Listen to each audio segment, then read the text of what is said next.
성경 말씀 보겠습니다. 에스겔 22장.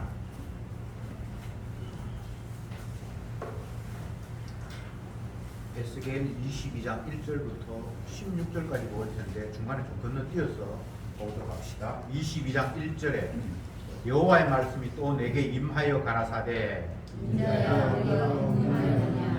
이 그의 성을 공문하였느냐 그리하여 그는 자기의 모든 가증한 일을 그들로 하여라. 너는 이르기를 주 여호와의 말씀에 자기 가운데 피를 흘려 벌받을 때로 이르게 하며 우상을 만들어 스스로 더럽히는 성아, 너가 흘린 피로 인하여 내가 있고 너가 만든 우상으로 인하여 스스로 더럽혔으니 너 날이 가까웠고 너 연한도 찼도다.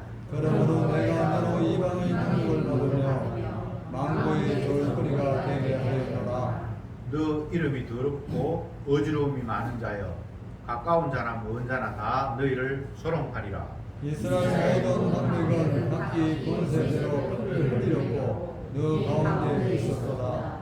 그들이 네 가운데서 부모를 업신여기며 네 가운데서 나그네를 학대하며 네 가운데서 고아와 과부를 해하였도다.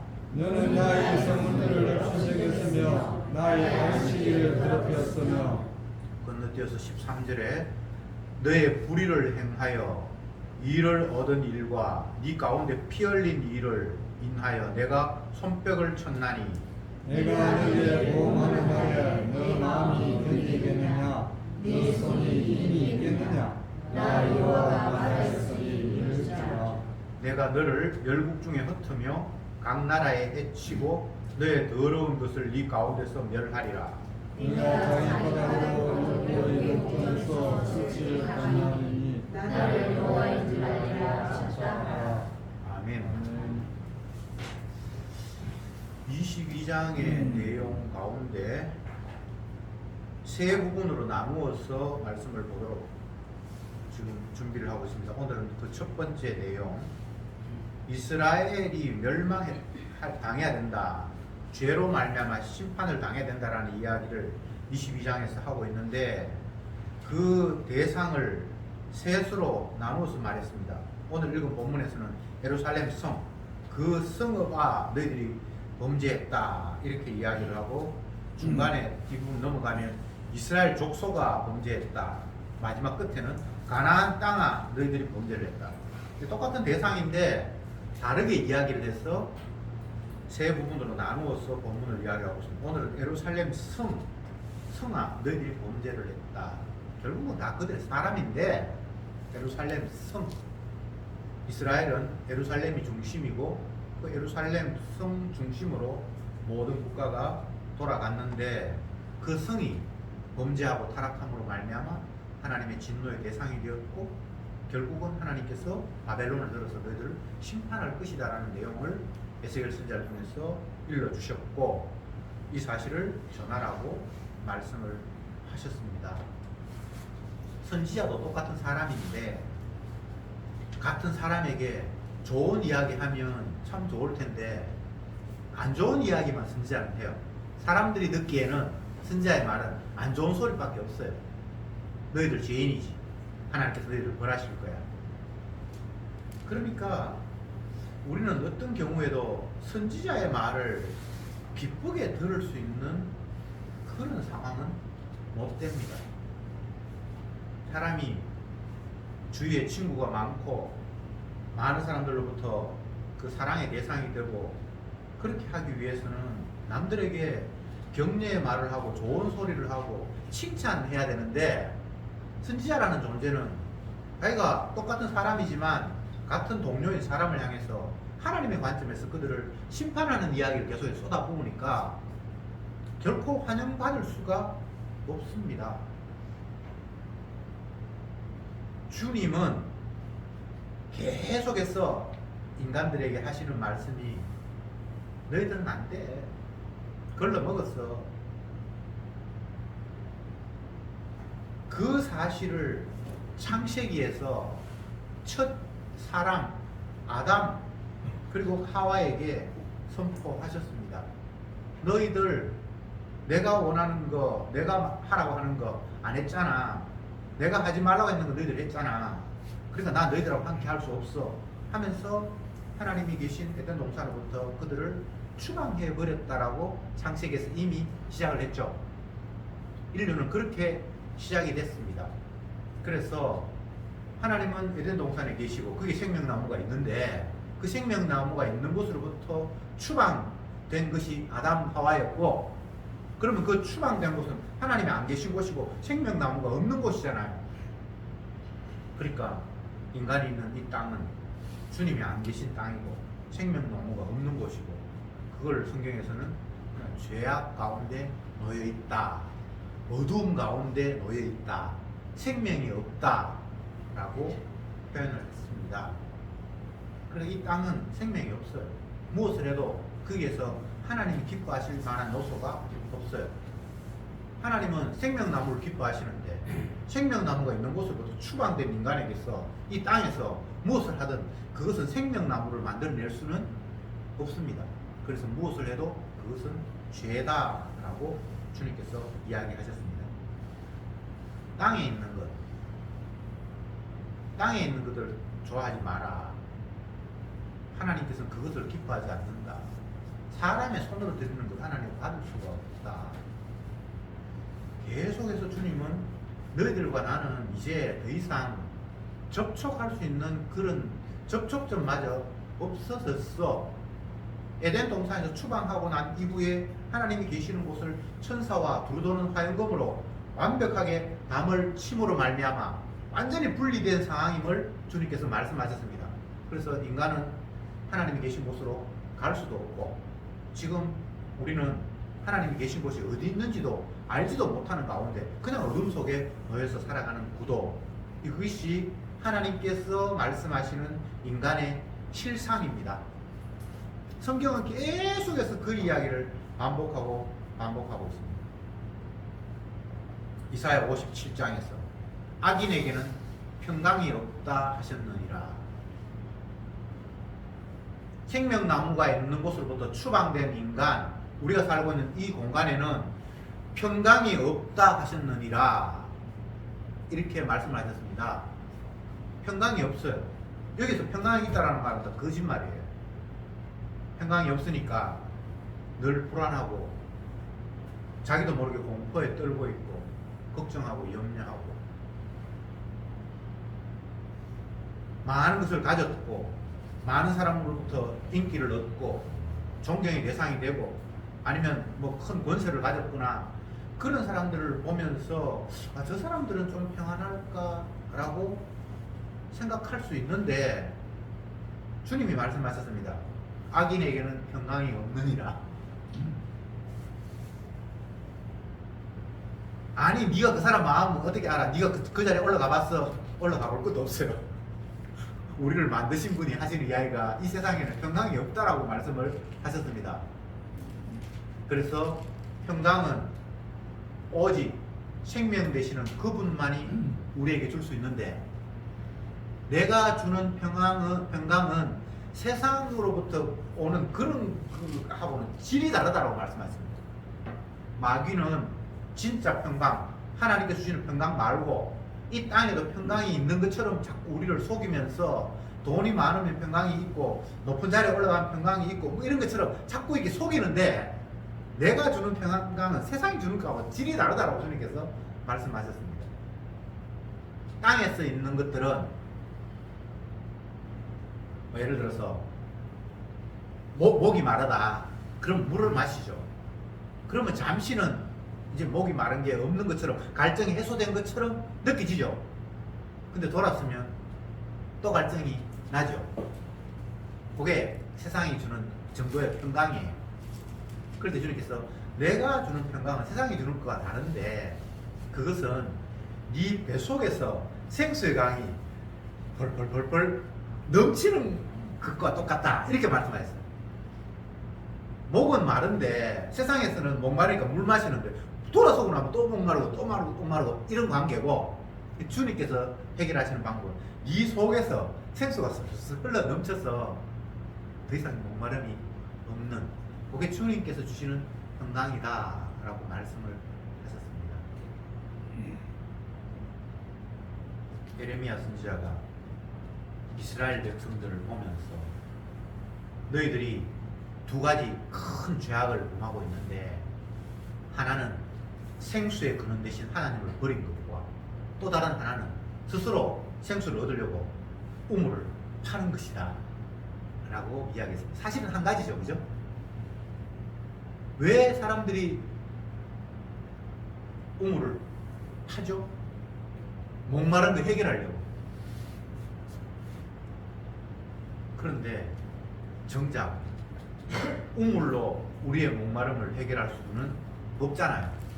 마시고 돌았으면 또 목마르니까. 근데 생수의 근원이 계시는데, 여호와 하나님이 생수의 근원인데 그분 찾아가서 주여 나에게 생명을 주옵소서 이렇게 말씀을 찾아가야 되는데, 그 생수의 근원 되시는 그분은 등 돌려놓고는 지가 스스로 그 문제 해결하려고 열심히 땅을 우물을 파고 있는 이 어리석은 인생들,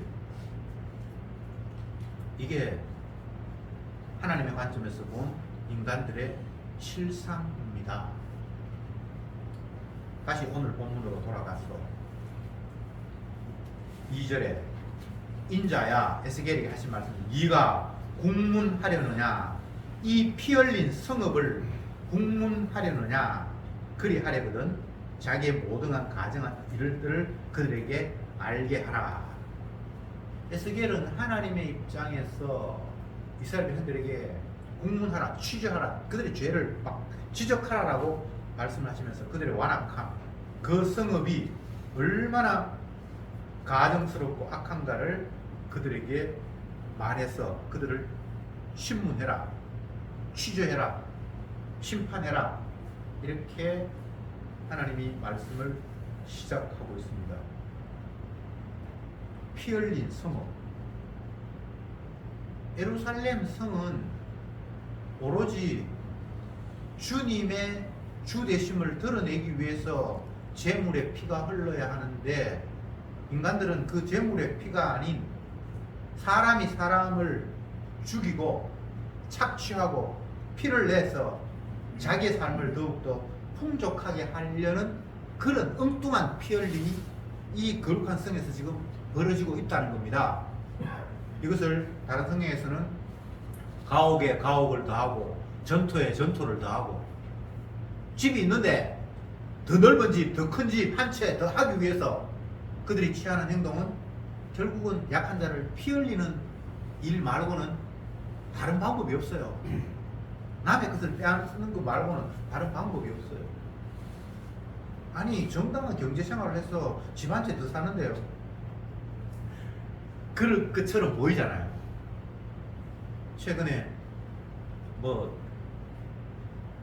장관 후보자 뭐 뽑는데 보니까 뭐 남편이 뭐 의사인데 시골에 집을 사가지고 뭐 농지가 어쩌고저쩌고 하면서 그런 이야기를 막 신문에 기록해 놨더라고요. 그 사람이 서울에서 의사 생활하면서 시골에 땅을 왜 사야 되죠? 그 사람이 농사 짓겠습니까? 제가 그 사람을 욕하는 게 아닙니다. 인간의 죄악상을 이야기하는 겁니다. 가옥에 가옥을 더하고 전토에 전토를 더하고, 자기의 목마름을 근본적인 해결책을 찾지 못하고 자꾸 땅에서 그 흙이진 모습을 채워보려고 하다 보니까 엉뚱한 짓을 지금 하고 있는 거예요. 더 많은 재산을 가지면 내 이 목마름을 채워볼까 싶어서 또 이런 방법을 취하고 저런 방법을 취하고, 근데 그렇게 하다 보니까 결국은 피 흘리는 성읍이 되는 거예요. 그것을 주님이 가정한 일, 이렇게 말씀을 하셨습니다. 그러면 이 표현이 옛날 에스겔 당시에 남아있던 유다의 백성들, 예루살렘 성, 그 사람들에게만 해당되는 이야기겠습니까? 그러면 성경에 기록 안 해놨어요. 어떠한 특정한 사람, 특정한 시대의 이야기라면 성경을 기록할 이유가 없어요. 오늘날 우리에게 이걸 들려줄 이유가 없어요. 이게 모든 인간의 공통된 모습이기 때문에 여기 이걸 기록해 놓은 거예요. 그런데 사람들은 어떻게 생각합니까? 아, 내가 힘이 없으니까 빼앗기니까 나도 힘을 길러서 가옥에 가옥을 더하고 전투에 전투를 더해야지. 자녀들에도 그걸 교육시켜요. 야, 네가 열심히 공부해야지 잘 살고 부자 되고 한다. 주님은 우리를 이 땅에 태어나게 하시면서 네가 이 땅에서 잘 살고 부자 되라는 말을 한 적이 있다 없다? 전혀 그런 말을 한 적이 없어요. 네가 이 땅에서는 훌륭하게 돼야 되고 사람들에게 뭐 존경받아야 되고 그런 말을 주님이 한 적이 없어요. 이 백성은 내가 나를 위하여 지었나니 나의 찬송을 부르게 하려 함이라. 이게 하나님이 세상에 사람을 보낸 이유거든요. 근데 우리는 부모가 되어서 자녀들에게 하나님이 너 찬송하기 위해서 이 땅에 태어나게 하셨는데 너는 왜 주님 앞에 감사하고 찬송 안 하냐? 이렇게 묻지 않고 열심히 일해라. 그거 일 안 되면 지금 한번 바꿔보지. 열심히 공부해라. 그 좋은 데 가야지. 전혀 하나님이 이 땅에 우리를 보낸 이유하고 다른 방향으로 살아가고 생각하고 말하고 행동하고 그러다 보니까 결국은 주님의 이름을 드러내야 할 그 성읍이 재물이 피가 흘려서 주님을 영화롭게 할 성읍이 재물의 피가 아닌 엉뚱한 피가 흘려지는 공간이 되었다는 하나님 뜻과 전혀 상관이 없는 엉뚱한 식으로 돌아가고 있다라고 주님이 말씀을 하셨습니다. 3절에 너는 이러기를 주 여호와의 말씀에 자기 가운데 피를 흘려 벌받을 때로 이르게 하며 우상을 만들어 스스로 더럽히는 성아. 지금 예루살렘 성을 향해서 계속 주님이 공격합니다. 자기 가운데 피를 흘려 벌받을 때가 이르게 되었다. 우상을 만들어 스스로 더럽게 했다. 예루살렘 성은 성전이 계신 곳이잖아요. 성전이 있는 곳이잖아요. 주님의 이름이 있는 곳이잖아요. 그 주님의 이름을 드러내야 할 그곳에서 재물의 피가 흐르는 것이 아니라 인간이 인간을 착취하면서 피를 흘리고 또 우상을 만들어서 스스로 그 성을 욕되게 만들고 섬김의 대상이 있는데 왜 다른 섬김의 대상을 우상을 만들죠? 그거 번거롭게. 왜 그렇습니까? 여호와 하나님은 자기의 뜻을 이루어주시는 분이 아니고 자기 목적을 이루어주시는 분이 아니에요. 그러니까 지가 원하는 거 자기가 신 만들어 놓고 비는 게 그게 우상 숭배예요. 오늘날 이야기하면 AI가 뭐 그런 거 만들어 놓고 내가 원하는 거 하려고 하는 그 모습. 이 세상이 내 뜻대로 되면 안 됩니다. 그 발상 자체가 죄악이에요. 이 세상이, 우리 가정이, 내 아들이, 내 남편이 내 뜻대로 되면 안 됩니다. 근데 우리는 내 뜻대로 컨트롤 하려고 하잖아요. 그게 우상이에요. 아니, 왜 내 뜻이 돼야 되죠? 하나님의 뜻이 돼야지.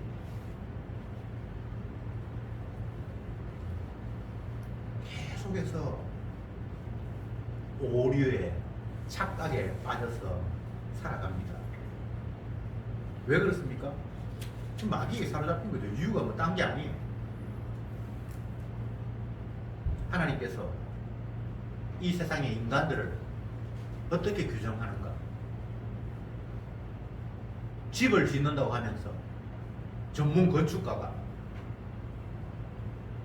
먼저 주춧돌을, 기둥을 먼저 단단한 돌을 이렇게 바닥에 까는데 진짜 귀한 돌을 집을 짓기 위해서 가장 좋은 돌을 이거는 쓸데없어 하면서 버렸다. 하나님께서 이스라엘 백성들 향해서 그렇게 말씀해요. 그런데 건축자들이 버린 돌을 하나님께서 집 모퉁이에 주춧돌이 되게 하셨다. 이렇게 말씀하셨어요. 사람들 예수님이 필요 없다고 버렸는데 하나님이 다시 반석으로 이 땅에 그 예수님 위에 모든 것을 채우셨다. 우리는 필요 없다고 버리고 하나님은 그게 너에게 가장 필요한 거야 라고 다시 세우고. 이게 인간들의 모습이라는 거예요. 메시아를 죽였어. 왜? 마귀 새끼라고. 우리를 욕한다고. 저것 때문에 우리나라가 재수 없게 된다고. 예수님을 잡아 죽여버렸어. 그게 건축자들의 버린 돌이잖아요. 근데 하나님이 그냥 버리도록 쓸데없다고 내버려 두지 않았잖아요. 다시 그분을 기초로 세워서 그 위에 주님이 집을 지으셨다. 제가 이런 이야기를 하는 것은 여러분이 뭐 성경을 몰라서 내가 알려드리는 게 아니라 다 아는 말씀인데 우리는 그런 바탕 위에서 생각하고 말하고 행동하지 않아서 제가 다시 이야기를 하는 거예요. 달리 표현하면 인간의 모습은 하나님 보시기에 모순투성이고 엉망진창이고 죄로 가득했다. 이런 이야기를 성경을 통해서 우리에게 계속해서 반복하고 있습니다. 계속해서 말씀 봅시다. 4절에 네가 흘린 피로 인하여 죄가 있고 네가 만든 우성으로 인하여 스스로 더럽혔으니 그 날이 가까워왔고 네 연한이 찼도다. 그러므로 내가 너로 이방의 능력을 받으며 만국의 조롱거리가 되게 하였노라. 하나님이 이스라엘 백성들을 심판하시겠다고 하시면서 그 근거를 들어서 너희들이 내 이름이 찬양돼야 될 이 예루살렘 성에 피가 뿌려지고 여호와 하나님이 아닌 우상이 만들어져서 그것이 섬김의 대상이 되었고 하니까 내가 도저히 이 꼴을 내가 볼 수 없어서 이제 때가 되었다. 내난이 찼다. 이제 더 이상 내가 참고 기다릴 수 없어서 이방인들을 통해서 너희들을 작살내겠다라고 말씀하셨습니다. 하나님의 하시는 일에는 논리적으로나 모든 상황에서 빈틈이 없어요. 이런 상황에서 주님 이 있습니다 라고 손들고 이의를 제기할 수 없는 상황을 주님께서 말씀하십니다. 그렇게 주님께서 만들어 놓았어요. 단 한순간도 시비 못 겁니다. 하나님 하시는 일에 주님 왜 이렇게 하십니까? 라고 말할 수 없도록 주님께서 논리적으로 완벽하게 일을 하십니다. 사람들은 논리를 좋아해요. 근거가 있어야 되고 합당해야 되고. 근데 주님이 하시는 일이 너무나 합당해서 우리가 할 말을 잃어요. 심판하시겠다는데 주님 나 멸망시키지 마세요. 나 이방인에게 조롱거리가 되고 내 나라에서 쫓겨나는 거는 싫어요. 그렇게 하고 싶은데 그렇게 말할 수가 없는 상황임을 주님이 우리에게 낱낱이 다 폭로하고 드러내셨습니다. 5절에 너 이름이 더럽고 어지러움이 많은 자여 가까운 자나 먼 자가 다 너를 조롱하리라. 내 이름이 더럽고 어지러움이 많은 자여. 참 이게 이스라엘 백성들에게는 가슴 아픈 이야기입니다. 너의 이름이 더럽다. 이스라엘의 이름은 존귀한 이름이었어요. 주의 백성, 주님의 것. 그런데 네 이름이 더럽다. 여러분 이런 표현들이 여러분에게 굉장히 실감이 안 날 텐데 이렇게 한번 예를 들어 보겠습니다. 여러분들의 이름이 아니면 여러분의 자녀의 이름이 인터넷에 올라가가지고 완전히 쓰레기 같은 인간이라고, 이런 더러운 인간이라고 만약 공개되었다고 하면 생각해 보세요. 오늘 차 타고 교회 오다가 플래카드가 붙었는데 뭐 700 몇 번 버스가 운행하는 그 길이 어떤 곳에 안 가고 바로 가가지고 진보당 어떤 그 지역 의원인가 그 사람이 이 시에 압력을 넣어가지고 이제 사람들이 지나가는 좋은 길로 됐다 하면서 그래서 뭐 영포 뭐 해놨는데 영포가 아니라 영포인가 뭔가 적어놨어요. 오타가 났어. 내가 볼 때는 그래 우리 사람이 저거 지역 사람이 보면 굉장히 기분 나쁘겠다 이런 말을 했어요. 제가 여기 지금 이름을 더럽혔다라고 지금 설명하고 있는데 이름이라는 게 여러분요 이거 뭐 그냥 이스라엘 이름이 더럽혔다 이만 아무것도 아닌 것 같은데 여러분의 이름이 더러운 이름이 되고 남들에게 그렇게 되면 이게 보통 심각한 게 아닙니다. 명예훼손 이게 아무것도 아닌 것 같죠. 어쩌면 내 더러운 이름 때문에 자살하는 사람이 있어요. 성경 한 곳을 봅시다. 신명기 26장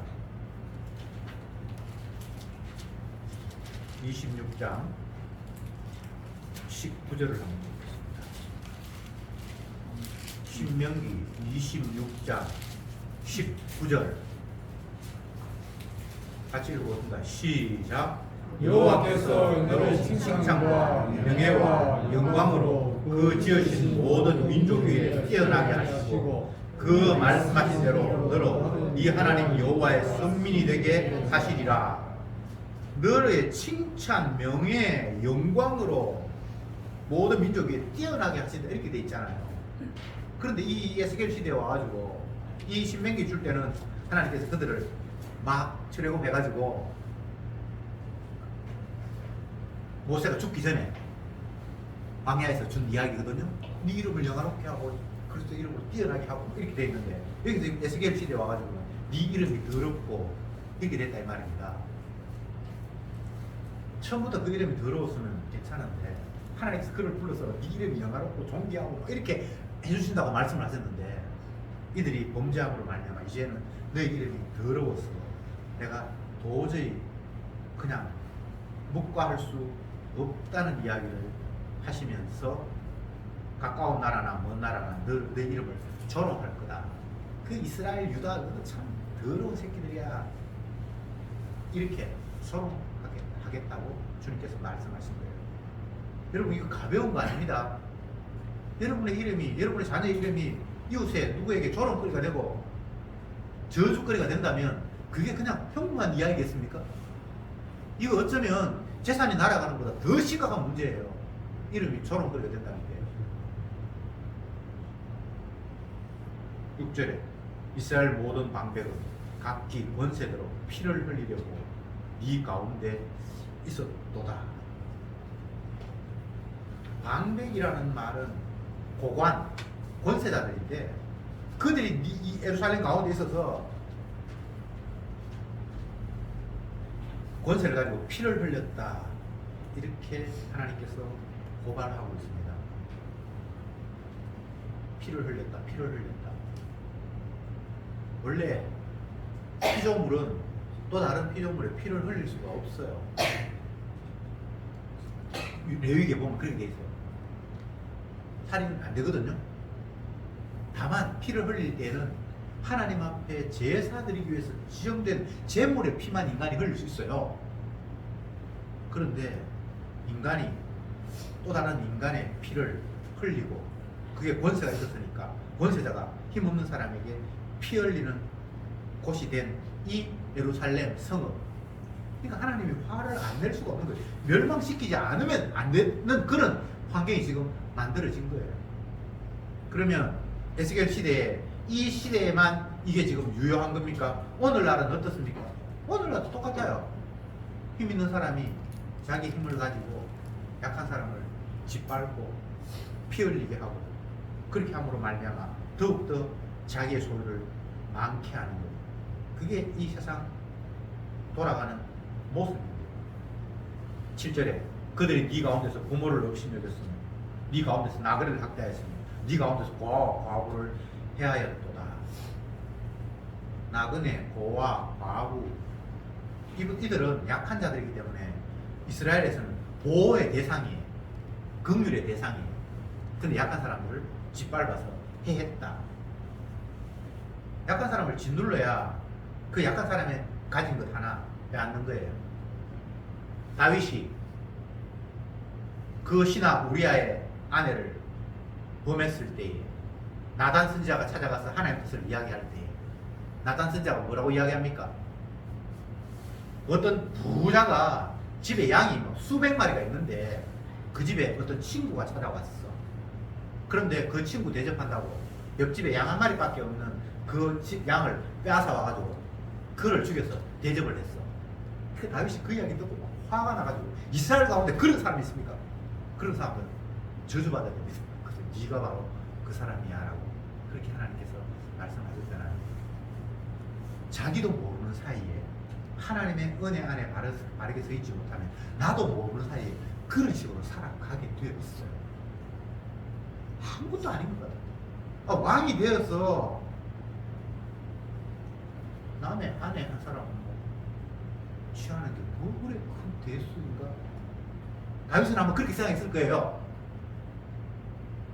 근데 하나님은 그렇게 보지 않았죠. 자기도 몰랐을 거예요. 만약 자기가 우리 아내를 범해야 될 그 순간에 나는 수많은 양이 있는데 저 집에 양 한 마리밖에 없는데 저걸 내 걸로 취할 것인가 이렇게 알았다면 결코 그 짓을 안 했을 거예요. 근데 그런 생각을 못 했어요. 그냥 욕망에 이끌리는 대로 그냥 행동해버렸어요. 이게 죄악된 인간의 모습이고 저와 여러분들의 오늘날 살아가는 모습이 이러하다라고 주님이 말씀하고 계십니다. 뒷부분에 뭐 죄가 쫙 나열되는데 다 생략하고 12절에 보면 네 가운데 피를 흘릴 일이 없고 뇌물을 받는 자도 있었으며 네 변정과 이식을 취하였으며 계속해서 이야기를 합니다. 13절에 너희 불의를 향하여 일을 얻는 일과 네 가운데 피 흘린 일을 인하여 내가 손뼉을 쳤나니 너희들이 계속 악을 행하는데 내가 잘하고 있네라고 요 하나님 박수치고 있다는 거예요. 왜? 너 이제 내가 심판할 때 찍소리 못하겠지. 이제 너희 변명 못하겠지 라고 주님께서 때를 기다리면서 이제 됐다. 이제 내가 내 심판할 거야 라고 주님이 박수치고 있다라고 13절에서 이야기하고 있습니다. 참 무서운 이야기죠. 하나님이 화내신다라는 말보다 네 피 흘리는 일을 위해서 내가 지금 박수치고 있다라는 말이 더 무서운 이야기예요. 그렇지 않습니까? 정말 하나님이 화가 나신 거예요. 도저히 꼴 보기가 싫어서 더 이상 내가 너를 볼 수 없는 상황이 되었다라는 이야기입니다. 성전이 지어질 때에는 얼마나 기뻐하고 감사하면서 인간이 투여할 수 있는 모든 노력과 수고를 다 쏟아부어서 성전을 지었잖아요. 성전이 지어질 때 그 재료나 그 디자인이나 모든 것들이 정말 이 세상에서는 도저히 상상할 수 없는 그런 것들로 완전히 결정체로 지어진 게 성전이었거든요. 그런데 주님께서 그 성전을 이방인의 손에 의해서 부서지게 할 때에는 주님의 마음이 어땠겠습니까? 자기 이름을 스스로 짓밟는 거랑 똑같은 거잖아요. 성전은 주님의 이름이 있는 곳이잖아요. 근데 스스로 주님께서 너희들이 내 이름을 더럽혔다고 하면서 주님께서 이방인을 들어서 그 성전을 무너뜨리겠다고 말씀을 하셨으니까 그 주님의 분노가 어땠겠습니까? 이것을 신약에서는 하나님이 자기 아들을 십자가에 죽이는 일로 더 구체화되었습니다. 이게 왜 이런 일이 벌어졌죠? 자기 백성의 죄악 때문에. 그가 찔림은 우리의 허물을 인함이요 그가 상함은 우리의 죄악을 인함이라 라고 주님께서 분명히 말씀하셨습니다. 우리는 내 가진 것 남에게 빼앗기고 나는 그런 일을 안 했는데 나를 그런 악한 일을 했다고 거짓말하고 이럴 때 분노해서 참을 수가 없어요. 그런데 정말 그런 일 때문에 분노해야 할지 오늘 본문을 보면서 우리의 분노의 대상이 바뀌어야 할 것 같은 생각이 들어요. 찬양받아야 할 주의 이름이 내 욕망 채우려고 하다가 주님의 이름을 완전히 짓밟아버린 이 상황 속에서 하나님께서 지금 화를 내시면서 박수를 치면서 그래 잘했다 내가 이제 너희들 더 이상 견딜 수 없어서 내 이름을 거룩하게 한 성전을 내가 이방인을 통해서 부수게 할 거야 라고 말씀하시는 이 상황 속에서 내가 나라 잃어버렸다, 내가 사는 곳이 이방인에게 짓밟혔다, 이런 정도의 수준이 지금 아니잖아요. 주님이 자기의 영광을 위해서 지었던 그 성전을 스스로 무너뜨려야 하는 그 상황을 주님께서 이스라엘 백성들에게 계속해서 지금 이야기하고 있는 겁니다. 내 이름 더러워지는 거, 죄인이 이름 더러워져 봐야 뭐가 그렇게 대단하겠습니까? 존귀함을 여김을 받아야 될 주의 이름이 더럽게 되는 이 상황, 성도는 이것 때문에 분노해야 되거든요. 그런데 주님의 이름이 더러워지는 것에 대해서 분노 안 하고, 죄인인 내가 위신 깎인다고 화가 나고 주님 앞에 주님 내 체면 좀 살려주세요 라고 주님을 의지할 때 그 주님은 우상입니까? 참 하나님입니까? 내 이름을 존귀하게 해주는 하나님은 없어요.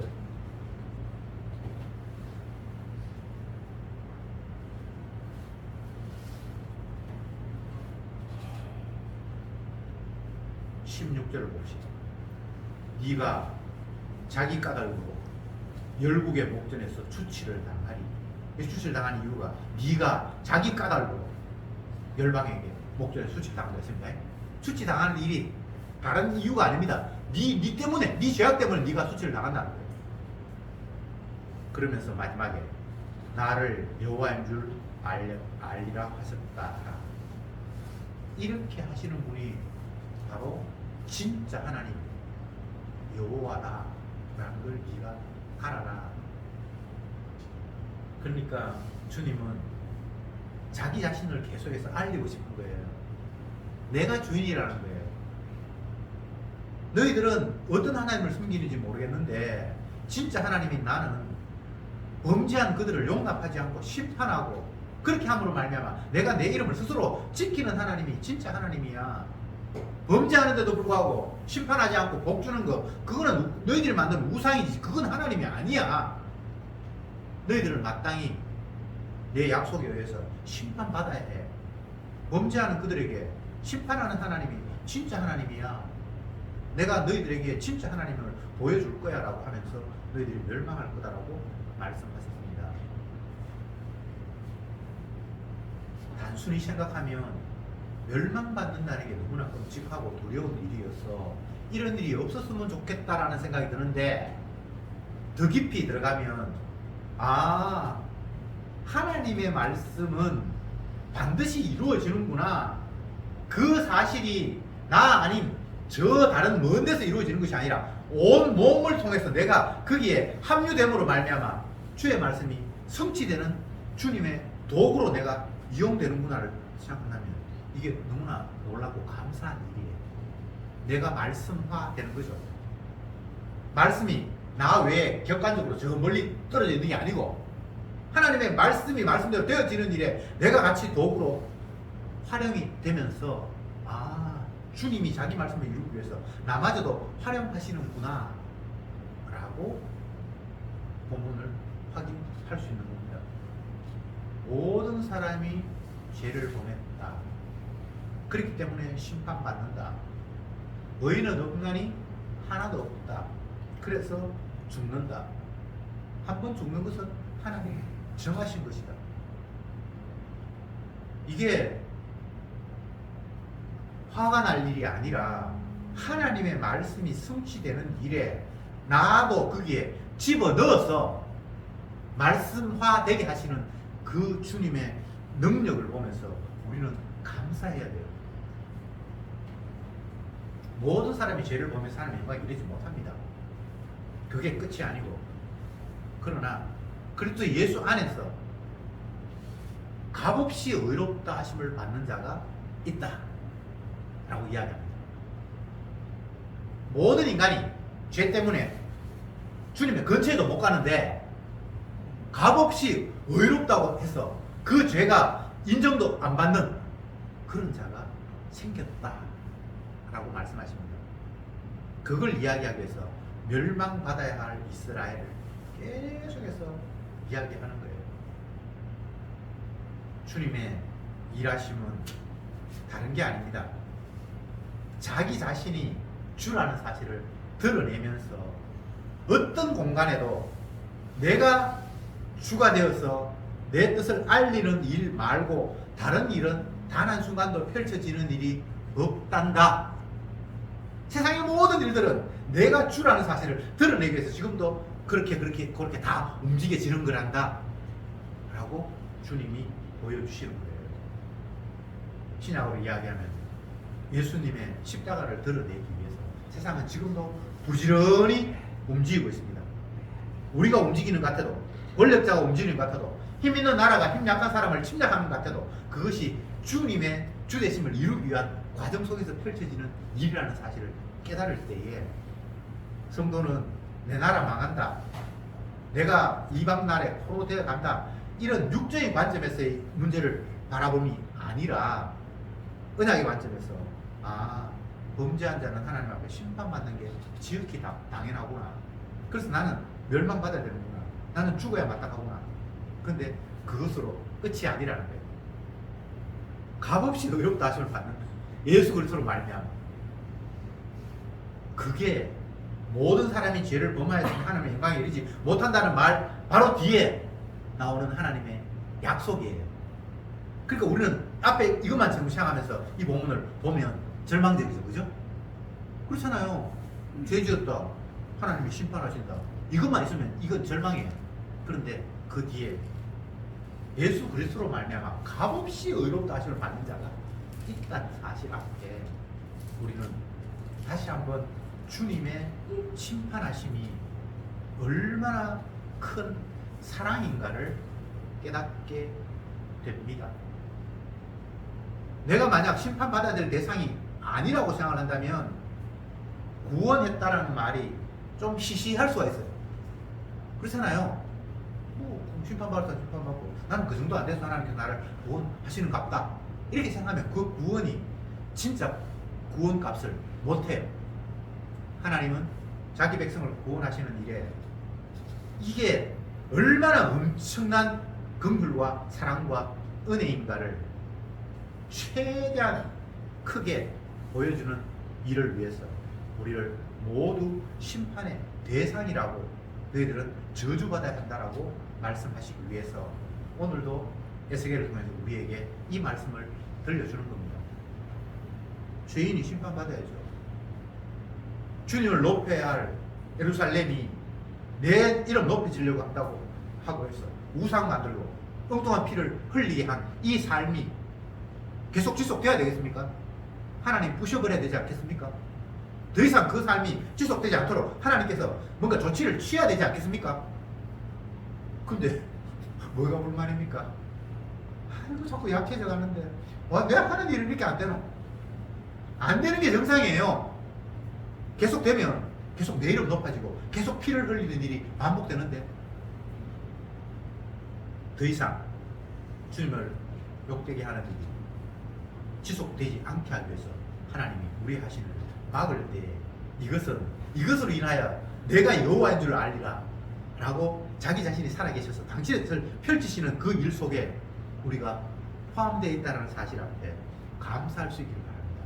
이게 주님의 구원입니다. 기도합시다. 모든 사람이 죄를 범하였음에 하나님의 영광이 이르지 못하더니 그리스도 예수 안에 있는 긍휼로 말미암아 값없이 의롭다 하심을 얻은 자 되었는데, 주님, 주께서 심판하시는 이유를 정확하게 깨닫게 하시고, 심판이 아니면 그 심판 속에서 주님이 건진다라는 일이 공허한 일이 됨을 다시 한번 말씀을 통해서 확인케 하시니 감사합니다. 이 세상 살면서 헛된 내 욕망 이루기 위해 안간힘을 쓰는데 그 일이 좌절되고 막히고 주님께서 부수는 그 과정 속에서 우리는 아파하면서 계속해서 내 일, 내 뜻 이루기에 안간힘을 쓰는데 이것이 얼마나 어리석은 완악한 생각인가를 말씀을 통해서 다시 한번 깨닫게 하시니 감사합니다. 주여, 내 뜻 부수어 주시고 내 죄악 심판받아야 마땅함을 다시 한번 고백하오니 주여, 이 모든 일을 통해서 결국은 언약을 이루시는 그 주님의 능력 속에 내가 담겨 있음을 깨닫고 감사하게 하옵소서. 그리고 부서진 내 속에서 주님의 의만 오롯이 드러나는, 그래서 주님만이 주가 되심을 깨닫는 감사하는 저들이 되게 오늘도 인도해 주옵소서. 예수님의 이름으로 기도드리옵나이다.